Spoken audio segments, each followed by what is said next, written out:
Yeah, I didn't think I would be sitting here saying that Donald Trump was going to be the president again. I have to admit that. If I'm being honest, I don't think a lot of people thought he was going to get elected. Yeah, something definitely feels off about it. I do think that a lot of people, including myself, were ready for change. I think a lot of people wanted something new. I think the energy that the vice president had brought out was definitely something that I think people were really looking forward to. And I was, of course, hoping to wake up and, have it not be the news. But So question, 'cause I'm going to act like I don't know that you weren't home yesterday, but let me act like. So when you went to bed last night, you thought you would wake up and hear news that Kamala had been elected president?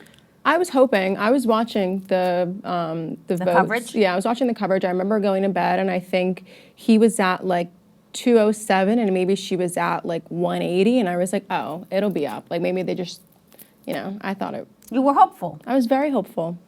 I was very hopeful. Very sad.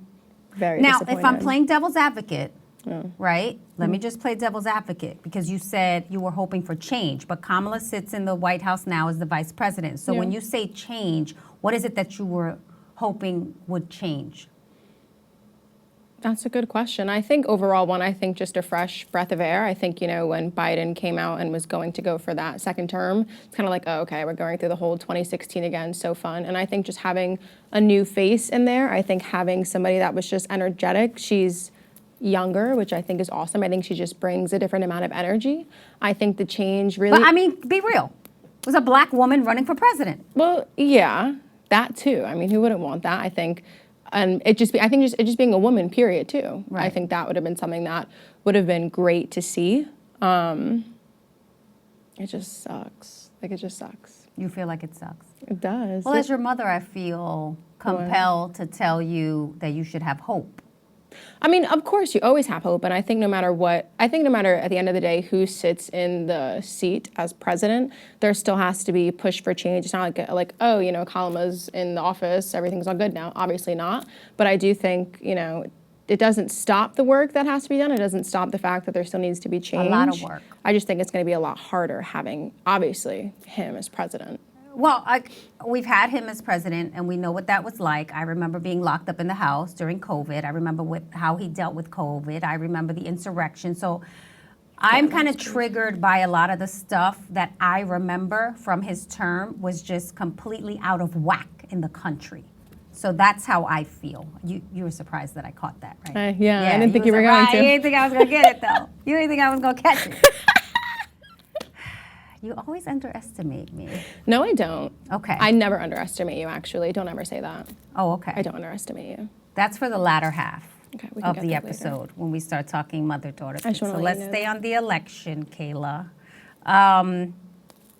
Because there's a lot to talk about. You know what I want to talk about? What?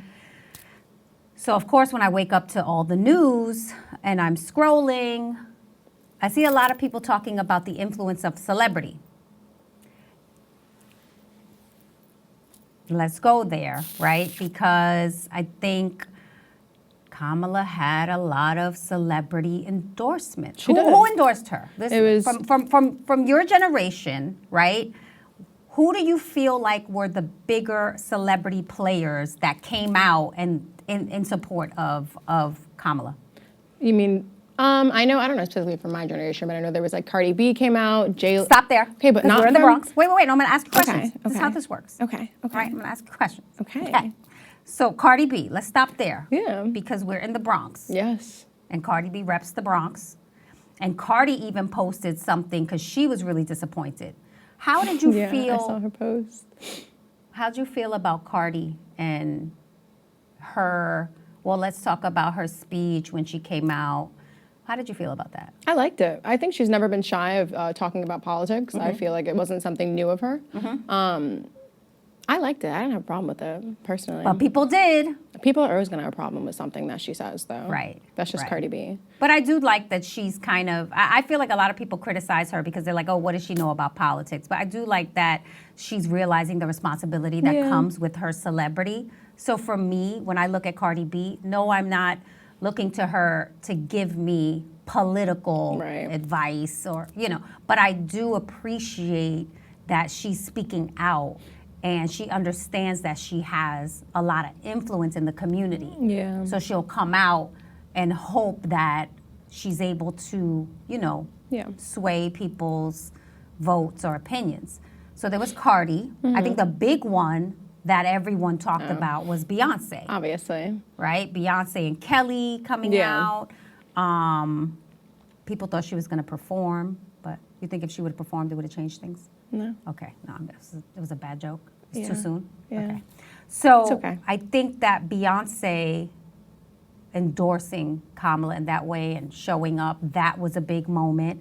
I think that, when Trump had the comedian that came out and said the horrible things about Puerto Rico and called the island trash, and I don't know why they thought that was funny.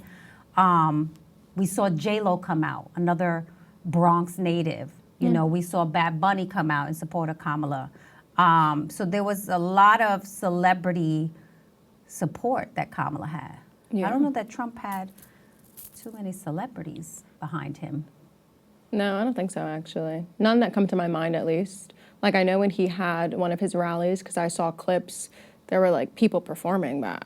But I don't know who those people were. I almost feel like we're in this era where people are tired of that celebrity influence, right? Like, there was a lot. Look, I love a Beyonce sighting, but there was a lot of criticism of Kamala and the campaign for turning to these celebrities to kind of come out and make appearances and endorse. Like, I saw a lot of endorsements on social media, and I was like, you know what? I like that. Like, when there's like saying their thing, but sort of like the spectacle of it all.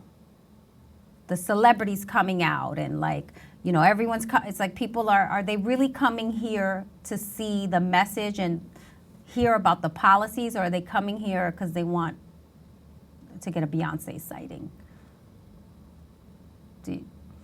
You don't want to? No, I feel like with this particular election, I don't think that would be, I don't think it would be for the sighting. I don't think so. And I feel like because of how big this election was and the states that were behind it, I don't think people were really in the rallies to see Beyonce. I think it was like, okay, they were there to see her, but I don't think that was their reason for going. Sure, it was like a nice little cherry on top, but I don't think so, personally. That's my own opinion. Just because I'm not gonna lie to myself. Some of those people came out there to see Beyonce. But I also feel like if they went out there to see Beyonce, they probably also went to the polls though to vote. So at that point, and I think that's when you see the celebrity influence and the power of celebrity. But it didn't matter. it was just crazy. It didn't matter. It didn't matter in the swing states, was just right? crazy. So wait, I think what was the big state that Kamala lost? Where Pennsylvania. My mom lives in Pennsylvania. Oh my gosh, she does. Right, but do you know, when I went to vote in New Jersey, I went to vote, it was clear, it was easy, they gave me my sticker, they welcomed me. Like, there was nobody there. It was like, it's such a seamless process whenever I vote. But when I went to Grandma's yesterday. I didn't know that. Oh, I Good had to go know. there to sell a car, a whole big thing. She sold the red car. You know the red car she gave you? She sold it? She sold it. She sold it. She gave me some money. But I went over. Did she? Yeah, thanks, Mom.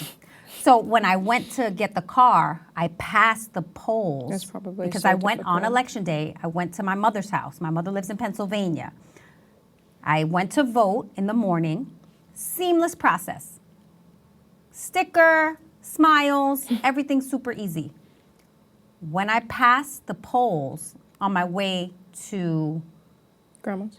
my mother's house in Pennsylvania, it was hectic. There was I could see that the feeling in Pennsylvania was different. What do you mean by that? When I used to live in the Bronx, because I'm from the Bronx, if I haven't said that for the millionth time every time I'm here at Trigger Warning. It would discourage me from voting. The lines would be long. Like I had to find a parking space. I drove. It was just. Yeah. It was just tough to get out and vote. It wasn't like you just walk to where I go to walk now to We're vote. lucky, but we're lucky that I know voting for that's us what is I'm easy. saying. Yeah.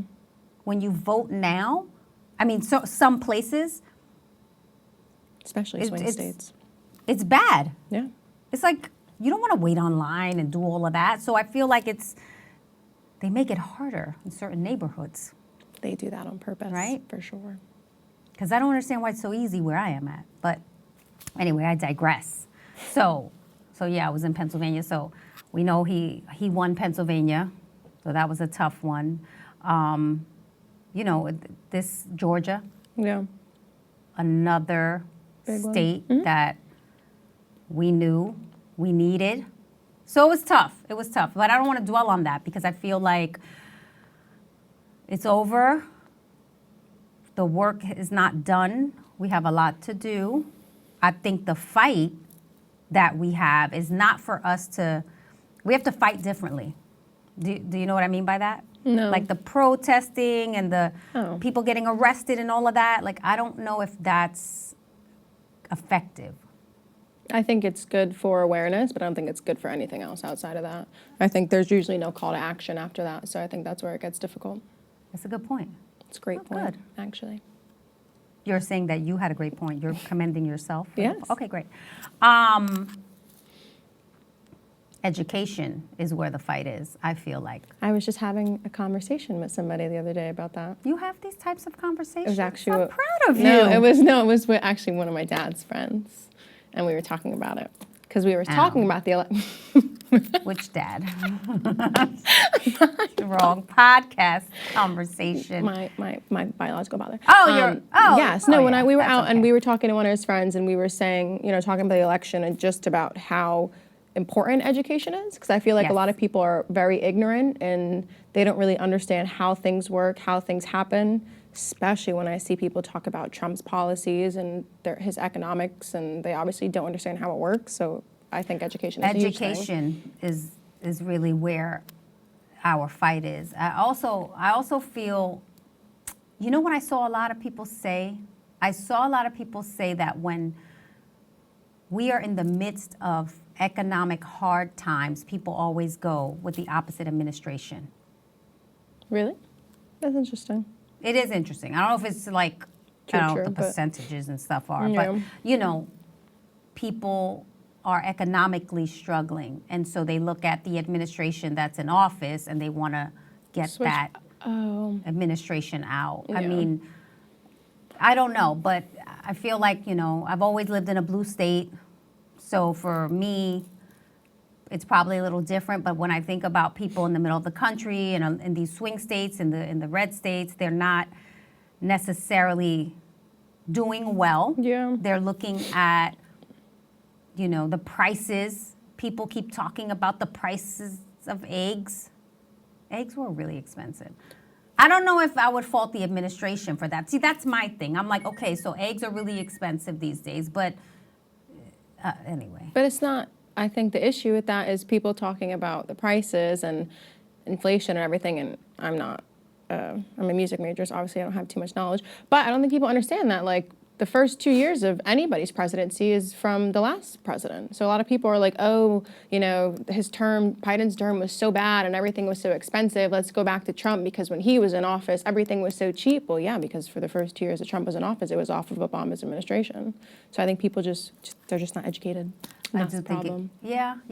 We got to go back to the education of it all. And I think that's where the fight is. And I feel like people need to be informed and people need to just do more in terms of having the dialogue when there isn't an election. So I feel like election time, everybody wants to talk about these issues and educate each other, but then when the election is over, now everyone's kind of like, oh, well, we'll just go back to our lives and we're not thinking about the issues that we start thinking about, Mm-hmm. So I need to explain inflation to you later. No. You just said you didn't know anything about inflation. No. I know about it. I'm saying I'm not going to sit there and give a whole speech on like how it works and everything, but I know enough to have a conversation about it. That's what I'm saying. Tough times, I think for us, it's hard to kind of sit in this topic, but that's what the feeling is. Mm-hmm. I want to move on because I just feel like let's get back to normal. Let's get back to our lives. I feel like a lot of people are disappointed.